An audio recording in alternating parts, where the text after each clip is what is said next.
Hi and welcome to my first ever early access video for Planet Zoo DLC. For the past week I've been playing around with the Barnyard animal pack, and today I'll show you what I got out of it. Seeing the new Alpine goats reminded me of an old idea of mine that I could now do better than ever before. A habitat that is mostly placed on the roof of a building. In 2018 I went to Daiza in Belgium. Here you'll on one of their buildings find goats grazing on the roof. This concept feels very fitting for Planet Zoo. Now we finally got domestic goats, so I can try and build something like this. So with this build we are not starting from the bottom and then go up. No, we'll start with the top of it. We are putting up a roof to begin with, and then we of course need to cover it with grass. This we can easily do using these grass panels and then click on align to surface. This is not even the first time I'm playing around with this idea. All the way back when the Arctic pack was new and I still had a lot to learn in Planet Zoo, I tried to build a habitat for the doll sheep where they could also move on top of the roof of a building,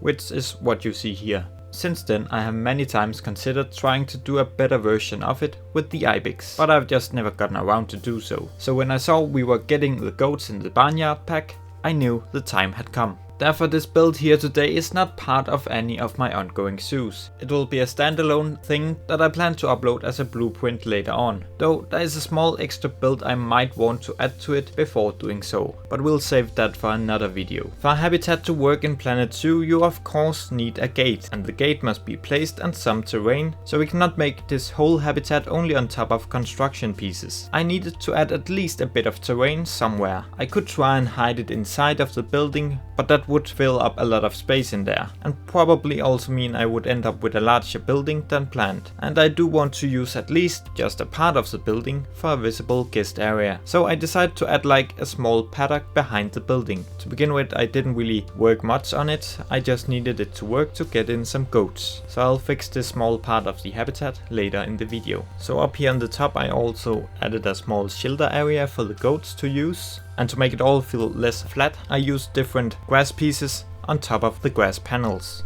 Before starting to work on this, I did try to look up this concept with goats and roofs a bit more. I can't really find an awful lot of examples of it on Google, but there do seem to be at least a couple of examples out there. I'll put up a few pictures here. One is almost in a playground like style with lots of colors. Others are more typical old looking wood or stone buildings with grass planted on the roof. This is also the style I went for here today, and in the end it got a bit of a Central European vibe to it. It does remind me of something you could see in a German wild park or something like that. I guess that is also quite fitting for this breed of goat, the Alpine Goat. As many others have already pointed out, the Alpine Goat is a quite weird choice of breed for a zoo game. A domestic goat on its own is one of the most important domestic animals for a zoo game, but that is because of the African pygmy goat, which is among the animals most commonly kept in zoos around the world, since they do so well for petting zoos and similar. So that Frontier instead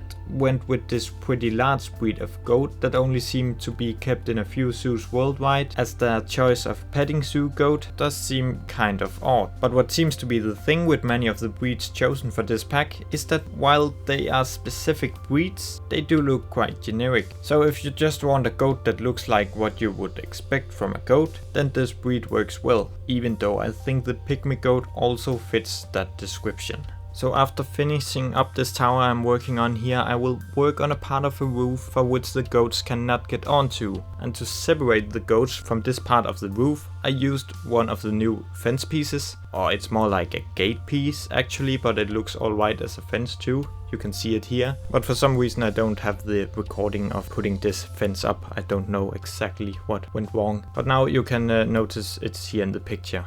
The Alpine Goat in Planet Zoo does have a decent amount of color variations and patterns, which does help make it feel more generic. I don't know exactly how many variations there are. I've been buying quite a lot of goats now to come by as many as possible, but I don't think I've seen them all yet. I've only seen different combinations of shades of brown and white, and among these there have been some completely white ones. But from one of the pictures Frontier has released, there do also seems to be a black or dark grey one, and this one I haven't come by myself. It would be interesting to see the full palette of options. Maybe some of the other content creators are able to demonstrate that. There is a lot to say about the choices of animals in this pack, but I'll not go much more into that in this video. We are here to enjoy the new content today, and that is possible to do even when you don't agree with all the decisions made.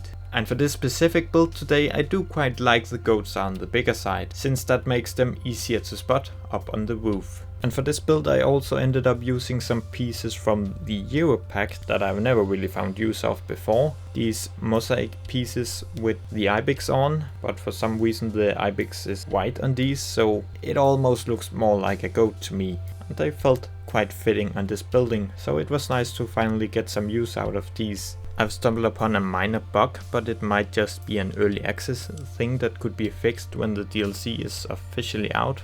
But at least a few pieces are missing the Barnyard tag. Among them are this pretty cool looking water tower. I ended up using this over here on the side of the building, and then I put a water pump next to it as the source of water for the goats.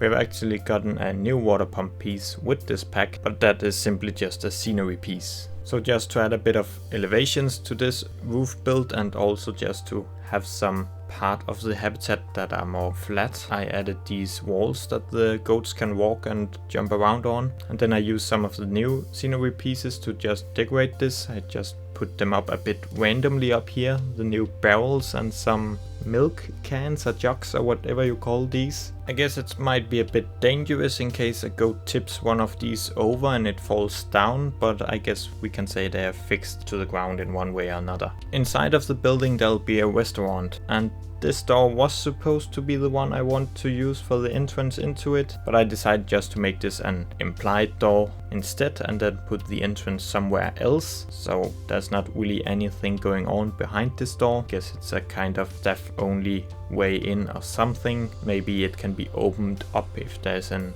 event inside or something like that, but it's just here to function as scenery. I've tried to get in a lot of the new scenery pieces in this build today, and some we've already talked a bit about, and they are for the most part really great, though I have far from used all of them. I've made another shorter video where you can see all the pieces that comes with the Barnyard animal pack, so go and check out that as well. Either the video is already out now or it will be later today, depending on how I end up planning these videos. As mentioned, this is my first time getting early access for a DLC, so I've been busy getting everything done in time, and I'm not really used to do videos with a strict deadline. I only tried it with the console edition earlier this year, and that didn't really go all that well. But I'm also just trying to figure out what kind of videos to do and how many, and all of that has been tricky. And right now, while I'm working on this video, I still haven't decided it all yet. But a big thank you to Frontier for letting me get this pack early on. I'm really happy to be part of that early access group now. It's something I've always wanted to do. The thing is, the bigger content creators are likely to run with a lot of the views for the more straightforward showcases and such, which is all good, and I'm going to check out some of those videos myself to see if I missed anything. And then I just like the videos they do, so I want to support them. But it just means I, as a smaller channel, must try and make my videos stand out a bit more. Since none of you are used to look my channel up on a day like this, but maybe that will be changing in the future, who knows. This is also why I decided to go with a bit more of a non-typical build today. I don't remember seeing anyone making a habitat on a roof before, so hopefully that will make people stop by here. Well, since you're watching this right now, it has at least worked on some of you. I've now gotten both early access for the console edition and now again with the Barnyard DLC, so I assume I'll also be lucky enough to get it with the next DLC, which we now know will happen at some point. Therefore I will gladly hear from you what kind of content you want to see the most on a day like this, so I can be a bit better prepared the next time maybe. Now you can see I'm starting to fix up this little behind the scenes part of the habitat, or whatever we can call this, since these kind of goats would be able to be out in a climate like this for probably all of the year. I haven't done any full on stable building. I will later put up a small backstage part where the keepers can keep some equipment to clean and so on inside of this habitat. But other than that, there's not really a whole lot of backstage stuff going on with this habitat. But this part back here is not really something meant for the guests. So inside of the building we now got a restaurant. This has mostly just been covered up, so you're not really supposed to see it's in here. I've just decorated a bit around the entrance, but at some point the guest will just be clipping through a wall, so you're not supposed to see all of what is going on in here. But in the window in the front of the building I put up all the tables, so you can see there are guests sitting inside of the building, making it all feel more alive. But since you only see this through the window, it's also not super detailed in the way I have decorated it. I don't really want to focus this video on that, so I just built it in a way so it appears nice from the outside. But I did manage to fit in a few more barnyard pieces in here, which are these wheels, and we have gotten 2 different kind of these. I think they're gonna be very useful for a lot of players. I once again found use of my haynet blueprints, which you can find up on the Steam workshop. While we did finally get some new hay pieces with this pack, haynets was not among them. Another of my hay blueprints have become quite useless now, because we have now gotten an official hay bale, so that's really nice to see. Gonna be useful for every hoofstock build you're gonna make in the future. So now I'm working on that small backstage area I mentioned before. But before we end, I want to mention that the map I'm using in this zoo is the one from the new scenario. I'm pretty sure this is a new background it features. It's a temperate map placed in New Zealand, but it looks fitting for other locations too. I think it's a quite decent looking map if you want an alternative to the basic temperate map. It is one of the preferred biomes to build in for many players, so you can't really get enough options here. I could see this map working as like a Central European location too, like Southern Germany or something, and could probably also work for some locations in America. So it is among one of the better ones we've gotten over time, even though I think we need more options without mountains or hills in the background. But the build is coming to an end now. I want to say a big thank you to Frontier for giving me early access, and I hope you want to check out some of my other Barnyard videos. They might be up already. And make sure to like this video if you enjoyed it, and to give me a good start on this new early access adventure of mine. Make sure to stay around for the final cinematics of this build, where you'll also notice I put in a few more details. Thank you for stopping by.